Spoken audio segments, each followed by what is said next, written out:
Media के सभी साथियों को सादर नमस्कार। क्षमा प्रार्थी हूँ, 15-20 मिनट देरी से आया हूँ।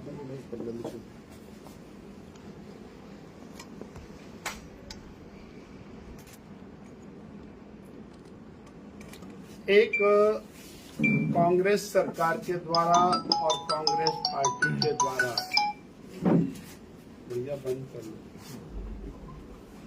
कांग्रेस सरकार और कांग्रेस पार्टी के द्वारा एक नैरेटिव बनाने का प्रयास हो रहा है और वो प्रयास बड़ा कुत्सित प्रयास है। लोकसभा का चुनाव हुआ। लोकसभा के चुनाव में एक ओर भारतीय जनता पार्टी थी, दूसरी ओर कांग्रेस की पूरी सरकार, सरकारी मशीनरी, माननीय मुख्यमंत्री और पूरी शिद्दत के साथ उन्होंने चुनाव लड़ा। 4 सीटें पार्लियामेंट की, चारों की चारों सीटें कांग्रेस ने हारी और मैं कहूंगा कांग्रेस की सरकार ने हारी।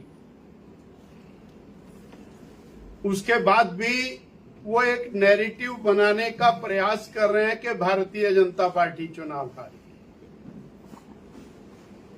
68 विधानसभा क्षेत्रों में से 61 विधानसभा क्षेत्रों में कांग्रेस चुनाव हारी। फिर भी वो इस बात की खुशी मना रहे हैं। मुख्यमंत्री जी अपने विधानसभा क्षेत्र में हारे। कुल 12 मंत्री किसी भी हिमाचल की सरकार में रहते हैं। 12 में से 10 मंत्री अपने अपने विधानसभा क्षेत्रों में हारे। 6 चीफ पार्लियामेंट्री सेक्रेटरी गैर कानूनी तौर के ऊपर बनाए हुए हैं। उनमें से 5 चीफ पार्लियामेंट्री सेक्रेटरी अपने अपने विधानसभा क्षेत्रों में चुनाव हारे और एक कैबिनेट दर्जा जिनको दिया है, ऐसे मित्रों की फौज जिनके ऊपर करोड़ों रुपया सरकार गरीबों का, समाज का खर्च कर रही है बेवजह, वो सब अपने अपने विधानसभा क्षेत्रों में चुनाव हारे। उसके बाद भी ये नैरेटिव बनाने का प्रयास हो रहा है कि भारतीय जनता पार्टी चुनाव हारी। हमें पूछना चाहते हैं कि मुख्यमंत्री जी और उप मुख्यमंत्री जी जिस पार्लियामेंट से आते हैं, बहुत शोर बचाया था इस बात का कि मुख्यमंत्री, उप मुख्यमंत्री और 10-12 विधायक इस पार्लियामेंट से हैं, हमीरपुर से, और इस बार हम भारतीय जनता पार्टी को हराएंगे। और 2 लाख से ज्यादा वोटों से भारतीय जनता पार्टी जीती और 17 में से 16 विधानसभा क्षेत्रों में श्री अनुराग ठाकुर जी जीते। इन्होंने लोक निर्माण मंत्री को चुनाव में उतारा, बकायदा मंत्री रहते हुए उन्होंने चुनाव लड़ा और पूरी सरकारी तंत्र का जम करके मिसयूज किया। पूरे भारत में ये नैरेटिव बनाने की कोशिश की कि हम मंडी जीत रहे हैं।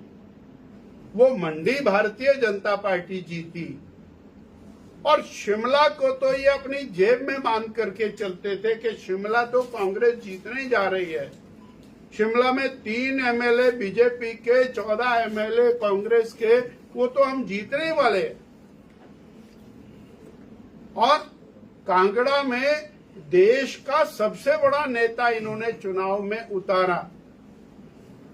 मैं ये बात आपके माध्यम से कहना चाह रहा हूं कि 6 महीने में कांग्रेस 4 पार्लियामेंट, 4 लोकसभा हारी, 1 राज्यसभा हारी, 3 विधायक की सीटें हारी, और उसके बाद वो ये पोज कर रहे हैं कि दे हैव वन, उन्होंने कोई बहुत बड़ा किला जीता है।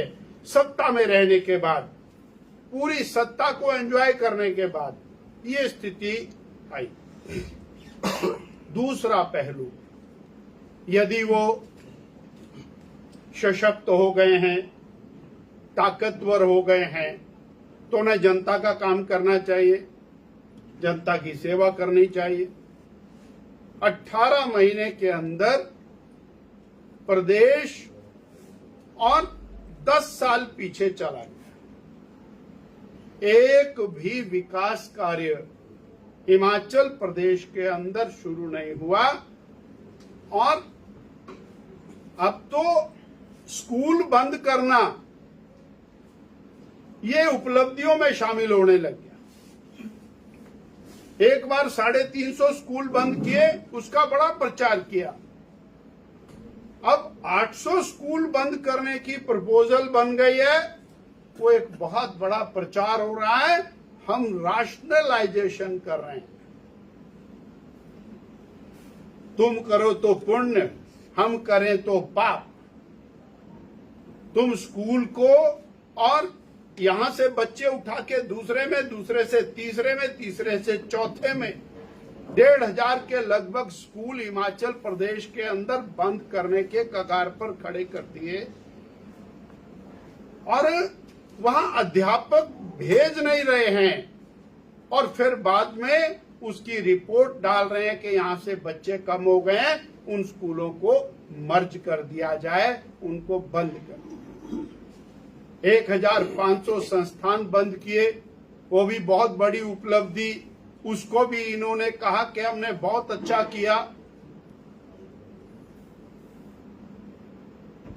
बहुत शोर मचाया, 300 यूनिट बिजली फ्री देंगे। अब ये ताकतवर हो गए तो इन्होंने वो 125 यूनिट भी बंद कर, और बंद करने के साथ रेट में इजाफा कर दिया। हिमाचल प्रदेश की जनता के ऊपर बिजली का टैक्स लग गया। हिमाचल प्रदेश की जनता के डीजल और पेट्रोल के ऊपर, और इन्होंने टैक्स लगा करके उसका रेट बढ़ा दिया। जो पूर्व जयराम ठाकुर सरकार में रेट था, उससे 7 रुपए लीटर बढ़ा करके आज 1.5 साल में इन्होंने और लगभग 2,500 करोड़ रुपया हिमाचल प्रदेश की जनता के ऊपर टैक्स को लादा, केवल डीजल और पेट्रोल। नई सड़क कोई नहीं, नया अस्पताल कोई नहीं, नया कार्यालय कोई नहीं, नया शिक्षण संस्थान कोई नहीं, नया विश्वविद्यालय कोई नहीं। मंडी विश्वविद्यालय क्लोजर के कगार के ऊपर आकर खड़ा हो गया। सहारा योजना बंद कर दी। हिम केयर योजना, आज आपके मीडिया में बहुत बड़ी खबर लगी है कि कांगड़ा जिला के हॉस्पिटल्स ने तय किया है कि हम हिम केयर के केसेस नहीं लेंगे, और लगभग 90 करोड़ उसमें जो मेंशन्ड है, ये 90 करोड़ कांगड़ा जिला का देय है सरकार का। गरीब के लिए हिम केयर, गरीब के लिए आयुष्मान, वो बंद। ये सरकार और हिमाचल प्रदेश के जनता के हितों के ऊपर डाका डाल रही है, केवल चुनिंदा लोगों को लाभ पहुंचाने की दृष्टि से काम हो रहा है। और वो जो चुनिंदा लोग हैं, वो मित्रों की सरकार, मित्रों के लिए सरकार, मित्रों के द्वारा सरकार, और मित्रों की भलाई के लिए सरकार। इतनी बात मुझे आपसे साझा करनी। सर, लगातार बयान जो रमेश धवाला ने और इसके साथ कृपाल परमार आदरणीय शांता कुमार जी ने भी आज पार्टी को नसीहत दी है, क्या कहना चाहिए? माननीय शांता कुमार जी हमारे मार्गदर्शक हैं और पार्टी को लगातार हर समय चिंतन करना चाहिए और भारतीय जनता पार्टी एक ओपन माइंड की पार्टी है और चिंतन करते करते आगे बढ़ी है। हम डट के चिंतन करेंगे और कोई पार्टी से बाहर का व्यक्ति यदि पार्टी को नसीहत दे रहा है तो वो ये जरूर बोले कि मेरा पार्टी पर हक नहीं है, पर मैं अपना सुझाव दे रहा हूं। पार्टी को धोखा देकर पार्टी से चुनाव विरोध में लड़के उसके बाद नसीहत दें तो वो जरा अपने गिरेबान में जाएं। सर, होशियार सिंह आज दिल्ली पहुंचे हैं, तो क्या ऐसे में जिन्होंने पार्टी के खिलाफ काम किया है उनके ऊपर भी निष्कासन होगा?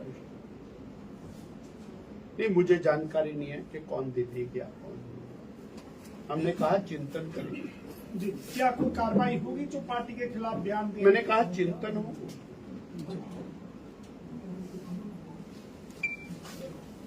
बहुत बहुत धन्यवाद।